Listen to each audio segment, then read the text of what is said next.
There is no doubt that finals are a stressful time for students. It can be overwhelming to review so much content. Where do you even begin?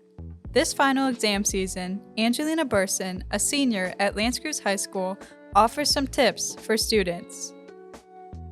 My study process is reviewing the content that we learned during the semester and breaking it into shorter key parts that I pay attention to when it gets closer to finals, and then reviewing those key points right before the test. I would recommend that you give yourself plenty of time to study so you don't stress out a few days before the test and you're not leaving yourself cramming. Break the content into smaller parts so you can handle and work through all of that content every day instead of going through large chunks in a shorter amount of time.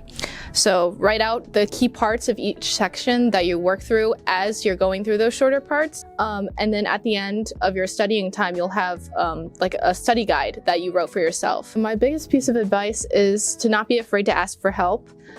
Going to teachers or asking other students about topics or sections that you don't understand is really helpful because you will know where to start if you don't know where to start studying, and not having that assistance can leave you feeling more stressed and not prepared.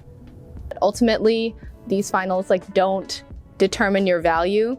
If you have tried your hardest, your best to study, and you go into that test feeling no regrets with anything you could have studied more, then you have nothing to be afraid of. You've done the best you can, and that is ultimately what you can be proud of.